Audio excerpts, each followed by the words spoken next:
All right, folks, buckle up, because today we are diving headfirst into a conspiracy theory so wild, so intricate, it would make even Oliver Stone raise an eyebrow. Ooh, okay, you've got my attention. Lay it on me. Today we're talking about the theory that links, wait for it, George H.W. Bush to the assassination of John F. Kennedy. Okay, see, now that's a classic. The GHWB JFK connection. It's like a greatest hits of conspiracy theories. Where do we even start with this one? Well, how about with a grainy photograph, Dealey Plaza looming in the background, and some folks swear they can spot a young George H.W. Bush lurking in the crowd. Ah, yes, that photo. It's practically a conspiracy theory starter pack essential. Right, it's like Exhibit A for this theory.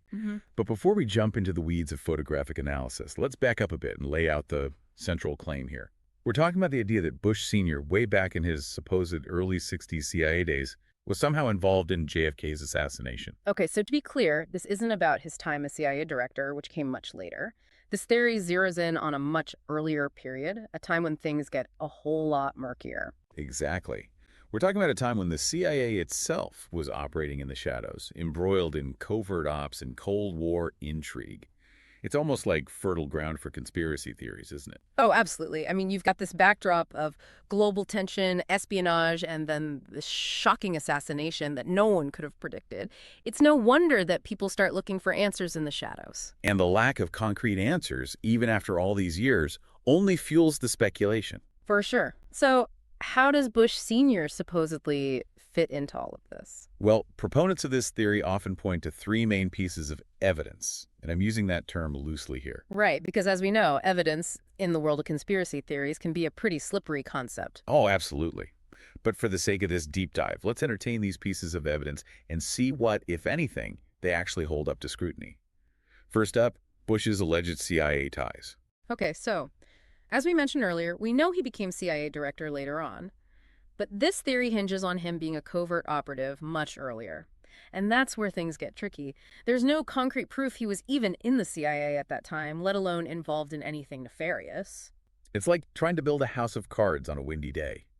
But those who subscribe to this theory argue that the very lack of evidence is proof of a cover-up. Yes, the old "it's hidden because they're hiding it" argument. Classic. Right, it's almost like the conspiracy theorist catch-22. But let's move on to the next piece of the puzzle, the infamous FBI memo. This is where things get really interesting. Okay, I'm all ears. Hit me with this memo. What's so special about it? So picture this. It's November 22nd, 1963, the day JFK was assassinated. That same day, an FBI memo surfaces and it mentions a Mr. George Bush of the Central Intelligence Agency being briefed on the Cuban reaction to the assassination. Hold on, Mr. George Bush of the Central Intelligence Agency. That's awfully specific. And on the same day as the assassination, that's quite a coincidence, wouldn't you say? You bet. And of course, conspiracy theorists were quick to latch onto this, claiming it as smoking gun proof that Bush Sr. was involved. But of course, it's never that straightforward, is it? There's always a twist. Exactly. And the twist here is that the memo doesn't actually specify which George Bush we're talking about. Turns out there was another George Bush, George William Bush, who actually did work for the CIA at that time. Oh, wow. Talk about muddying the waters. So it could very well be a simple case of mistaken identity, right? Precisely.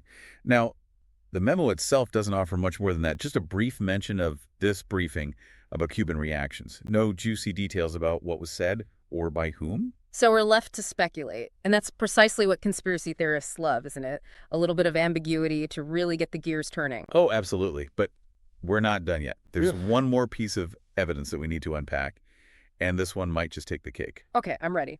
What could be more compelling than a potentially misidentified FBI memo? How about this? The theory that Bush Sr. was actually in Dallas on the day of the assassination. Okay, wait. Hold the phone. Now, that's what I call a bold claim. Right. It sounds almost too convenient, almost like something out of a Hollywood thriller. It does, doesn't it? Like, why else would he be there unless he was involved? Exactly. But here's where things get even more complicated. Bush Sr. vehemently denied ever being in Dallas that day. And while, of course, a denial doesn't equal innocence, there's also no concrete proof placing him in Dallas either. So it's another dead end. Well, not for the dedicated conspiracy theorists.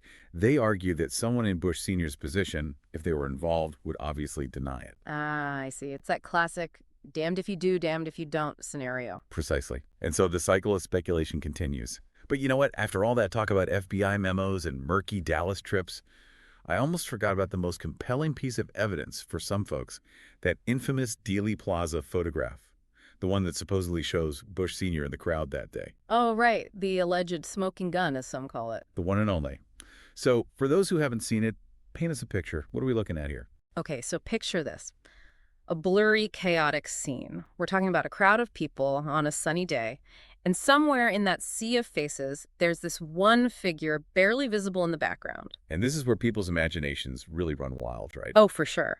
Some people are absolutely convinced that this blurry figure is a young George H.W. Bush.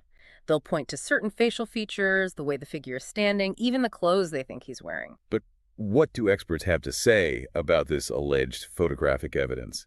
Surely, with today's technology, we can zoom in and enhance, right, CSI style. Well, about that, even with all the fancy technology at our disposal, it's still incredibly difficult to tell for sure who that figure in the photo really is. The image quality is just too poor. So, yet another dead end. Pretty much. It ultimately boils down to interpretation, and as we know, interpretation can be a very subjective thing. We often see what we want to see, especially when we're already predisposed to believe something. That's a great point. Our brains are wired to look for patterns, to connect the dots, even when those connections might not actually exist. Exactly. And it's that very tendency that can make conspiracy theories so alluring, so persistent. So, after exploring all of that, where do we land? It seems like this whole George H.W. Bush theory rests more on speculation, conjecture, and circumstantial evidence than anything concrete, right? Pretty much. And, it's a perfect example of confirmation bias in action. Confirmation bias. Yeah, it's that human tendency to gravitate toward information that confirms our existing beliefs while dismissing anything that challenges those beliefs. So if you already believe that shadowy government figures are behind, well, everything, then this George H.W. Bush theory probably sounds pretty plausible even without solid proof. Makes sense. And with a historical event as shrouded in mystery as the JFK assassination, it's no wonder that these kinds of theories continue to capture people's imaginations. Absolutely, because at the end of the day, don't we all crave answers, especially when it comes to events that seem so senseless, so inexplicable? I think you're right.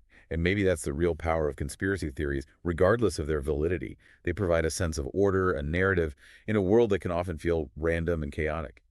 It's like, if we can find the puppet master, then maybe, just maybe, we can make sense of the chaos. It's like searching for a villain in a story that doesn't seem to have one. Exactly. And while we may never know the full truth behind JFK's assassination, one thing is for certain. As long as there are unanswered questions, there will always be those who seek answers in the shadows.